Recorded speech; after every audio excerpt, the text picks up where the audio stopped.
Alors les amis, je ne suis pas dans les Highlands écossaises, mais bel et bien en Bretagne pour vous présenter ce Nissan Qashqai qui est sans doute l'un des pionniers des SUV tant appréciés des consommateurs. C'est la version 2025 de la 3e génération que je vous présente aujourd'hui. Moi c'est Pierre, bonjour à tous et bienvenue sur Asso West.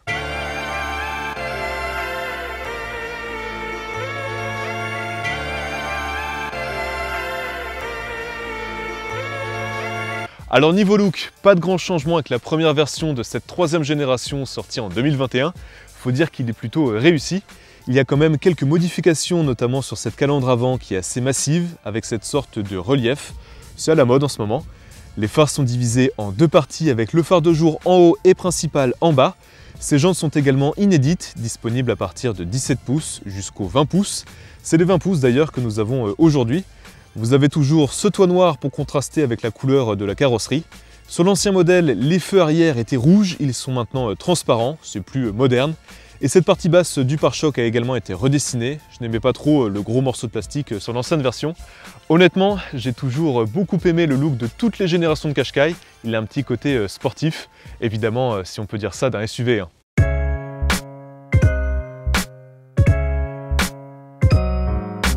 Parlons du prix tout de suite, il débute à partir de 29 700 € dans sa présentation Acenta, mais ça peut aller jusqu'à pas loin de 50 000 € suivant la finition et la configuration.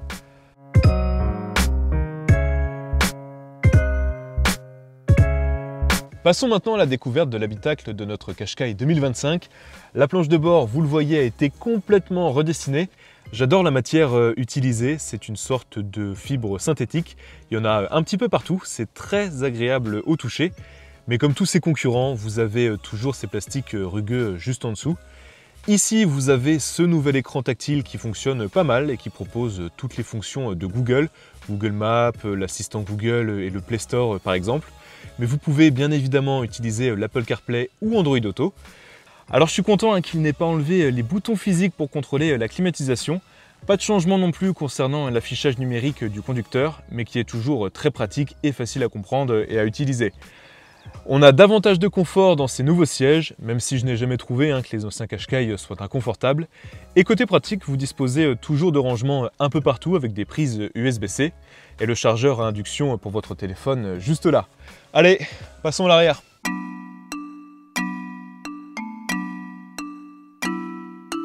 Alors, la place pour les jambes est ok, on va dire. Mais honnêtement, je suis toujours surpris par le manque de place à l'arrière de certaines voitures modernes, alors qu'en parallèle, elles sont de plus en plus longues. Cherchez l'erreur. L'assise, elle aussi, est particulière. Vous voyez, j'ai l'impression que mes jambes ne touchent pas le siège. C'est pas très confortable. En revanche, pas de problème avec le toit pour les grands gabarits, contrairement aux SUV coupés qui font moins bien dans ce domaine. Autre point fort de ce Qashqai, la large ouverture de ses portes à 90 degrés, permettant plus facilement d'y installer un siège bébé. Ça, j'aime vraiment beaucoup. Alors, le coffre maintenant. Avec ses 504 litres, on ne va pas se mentir, ce n'est pas le meilleur de sa catégorie, mais il se rattrape avec son côté pratique, comme ce plancher est complètement plat, très agréable pour charger vos objets lourds ou encombrants, que vous pourrez facilement faire glisser une fois la banquette arrière rabattue. Et puis là, vous passerez à 1593 litres, ce qui est vraiment très convenable. Alors niveau motorisation, ce Qashqai e-Power est équipé d'un moteur essence turbo-compressé d'1,5 litre de cylindrée, mais qui n'entraîne pas directement les roues. Il fonctionne plutôt comme une sorte de générateur qui fournit l'électricité pour alimenter un moteur électrique et une petite batterie au lithium-ion. Vous l'avez compris, vous n'avez besoin que d'essence pour recharger tout ça, plus de stress d'autonomie. A noter qu'elle développe 190 chevaux, ce qui est plutôt pas mal. Vous disposez bien sûr d'autres motorisations. Il y a tout d'abord un moteur essence d'1,3 litre couplé à une légère hybridation développant au choix 140 ou 158 chevaux. C'est une traction, mais la version de 158 chevaux est disponible en transmission intégrale. Et sachez que notre Nissan est proposé en boîte manuelle ou automatique. Allez, partons l'essayer.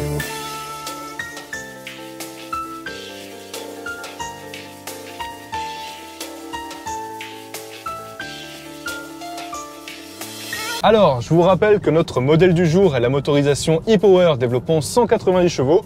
Et honnêtement, sa motorisation atypique la diffère à conduire d'un moteur à essence traditionnel. En ville à faible vitesse, vous pouvez vous déplacer en tout électrique et dès que vous accélérez, le moteur va démarrer. On ne le sent quasiment pas, c'est très fluide, très agréable. Vous pouvez choisir de rester en mode EV qui bloquera la voiture en mode électrique plus longtemps. Il vous faudra donc un appui plus fort sur la pédale d'accélération pour mettre en route le moteur essence. C'est vraiment un bon système. Vous bénéficiez du meilleur des deux mondes, l'accélération des voitures électriques, sans avoir besoin de stresser pour la recharge et l'autonomie. Autre point fort, sa consommation, comptez 5 litres d'eau en utilisation mixte, ce qui est vraiment pas mal, surtout au prix du carburant actuel. Et niveau suspension, le confort est bon. Globalement, la voiture se comporte bien malgré son poids, puisque dans cette motorisation, le poids en marche dépasse les 1,8 tonnes.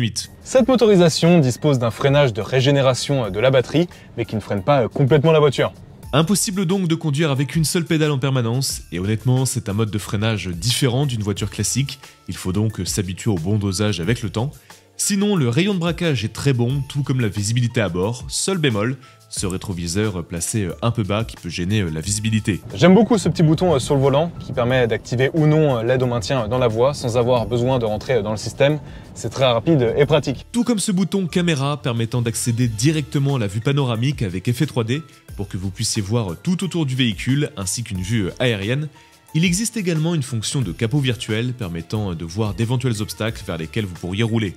Alors parfois, je vais à votre rencontre pour recueillir vos avis sur les véhicules que je vous présente, mais cette fois, j'ai demandé à un invité un peu particulier d'essayer ce Qashqai. C'est Hugo Picard, la pépite de l'En Avant Guingamp.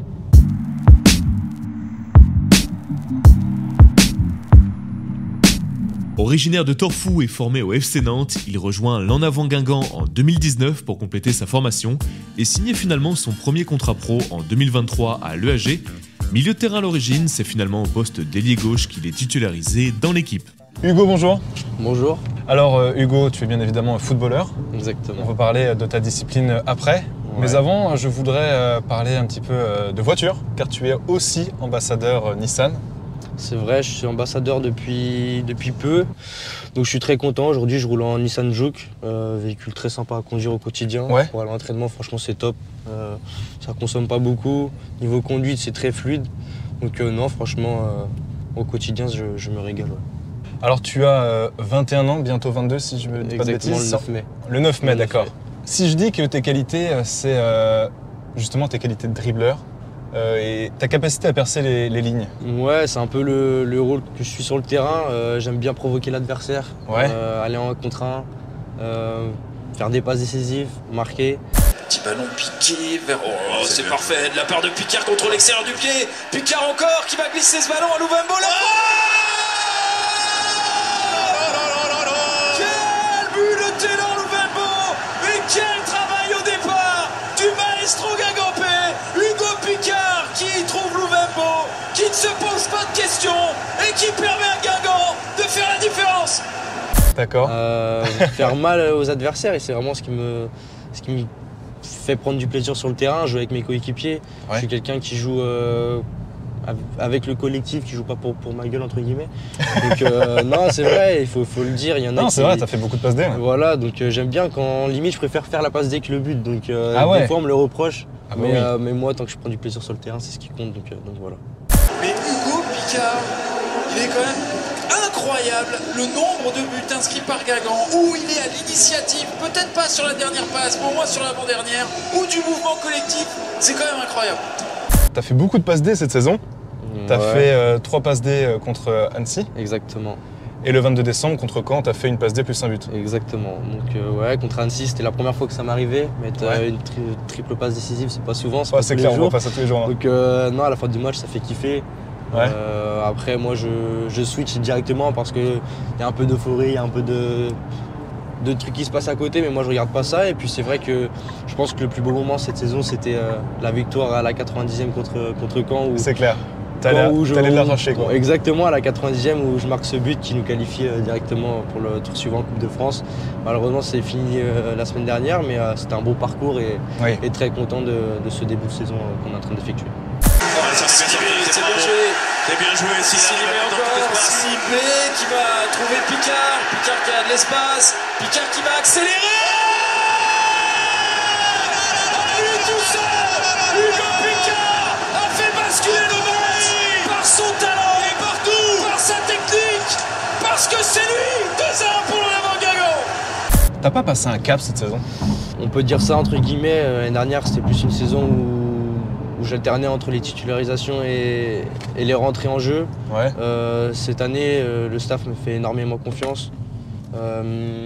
J'ai beaucoup de temps de jeu. Ouais, c'est vrai ça. Ce week-end, c'était la première fois où j'étais remplaçant en 28 ou 29 matchs, je crois. Donc c'est vrai qu'après moi, tant que je suis sur le terrain, comme je l'ai dit, je suis content. Donc c'est ce qui me fait prendre du plaisir. Donc, mais après, voilà, je suis très content d'avoir pu faire tout ce chemin à Guingamp et j'espère qu'il y aura encore de belles choses à venir. Hugo Picard est omniprésent, mon cher Florent. La rage de Sioué. Grande action encore du petit bonhomme guingampais. Qu'est-ce que je peux te souhaiter en tout cas? Que du plaisir sur le terrain et en dehors du terrain, pas de blessures. Bah oui. Que tout aille bien dans ma vie et puis je fais tout pour réussir. Donc j'espère que ça va le faire et je me prends pas la tête comme je l'ai dit et je kiffe le moment présent et c'est ce qui m'importe. T'es heureux là? Je suis heureux au maximum. Il fait beau en plus, c'est pas souvent. Clair. Moi j'ai réussi à prendre un coup de soleil là. Il fait beau donc non franchement on est dans une belle région, un bon club donc j'ai tout pour être heureux ici.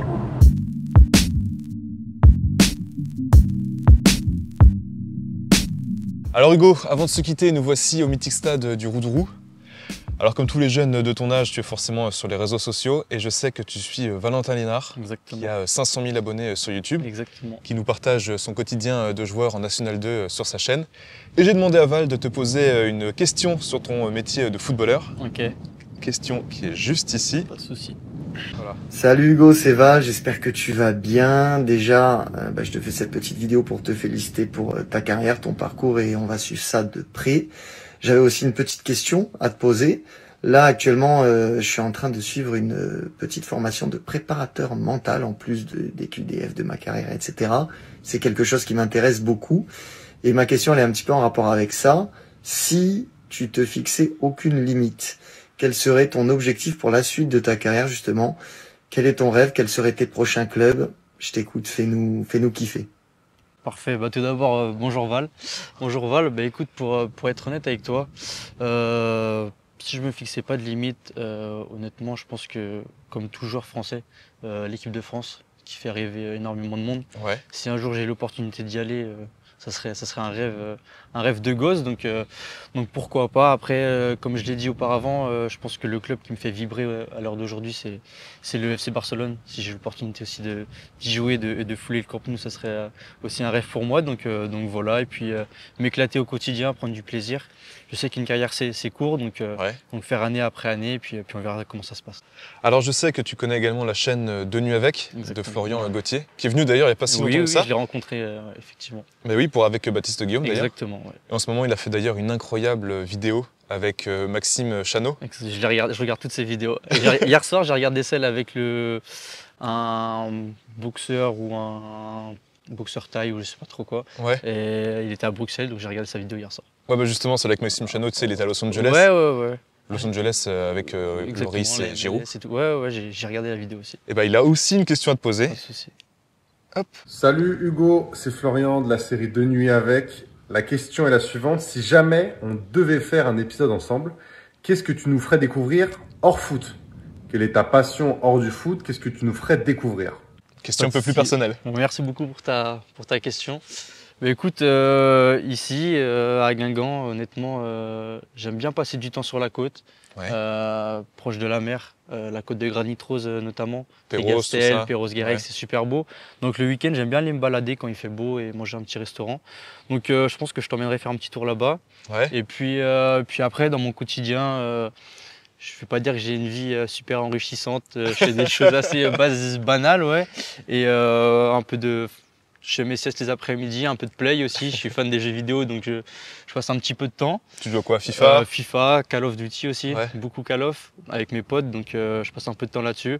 Après, pourquoi pas t'emmener à la pêche? J'aime bien aussi la pêche. T'aimes bien la pêche? Ouais, de temps D'accord. en temps. Quand je rentre en famille aussi chez mes parents, quand on a un petit temps de décompression, j'aime bien aller à la pêche en bas de chez moi, donc pourquoi pas. Après, honnêtement, j'ai pas non plus énormément de choses à faire ici, donc voilà.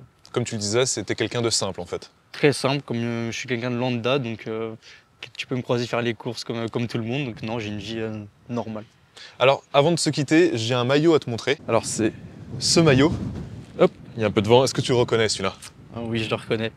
Maillot de Coupe de France. C'est ça. Victoire contre Caen. Ouais. Tu fais une passe D, fin décembre. Un but, une passe D. Ouais. À la 92e, je crois, qui nous délivre. Donc, je pense que c'est le plus beau moment de ma carrière, pardon, à l'heure actuelle. Donc, carrément. Exactement. Je pense que je vais le garder, ça. Et j'espère en vivre d'autres, mais c'est vrai que marquer devant le stade à la dernière minute, surtout en Coupe de France, pour un club comme Guingamp qui on sait que c'est super important pour eux, c'est une émotion qui est indescriptible, donc trop content. Donc ça restera en mémoire et dans ton cœur. Gravé à jamais, je pense. Voilà. Et en tout cas, merci Nicolas de nous avoir prêté ce maillot, à qui tu l'as donné. Exactement. Et puis je te souhaite le meilleur pour la suite et merci de m'avoir accompagné. Merci à vous. Merci, c'est gentil. Ciao, ciao.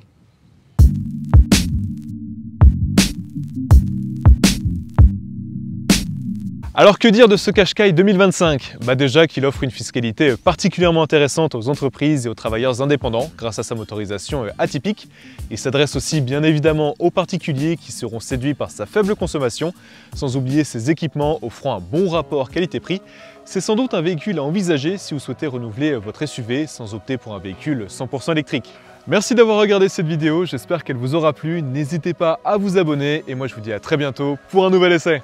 Alors tu feras gaffe, par là il y a un radar. Il y a un radar? Ouais. Pas de soucis. C'est mon permis en plus. Ouais. Désolé, je parlais de... I walk alone in this fight. I do this for my people, tryna make us all unite. And if you want war, I got utility and nights. Scared of nobody, my only fear is Christ. With him, I can turn all dirt into rice. With him, I can turn all dark into light. My city is infected like a bad dog bite.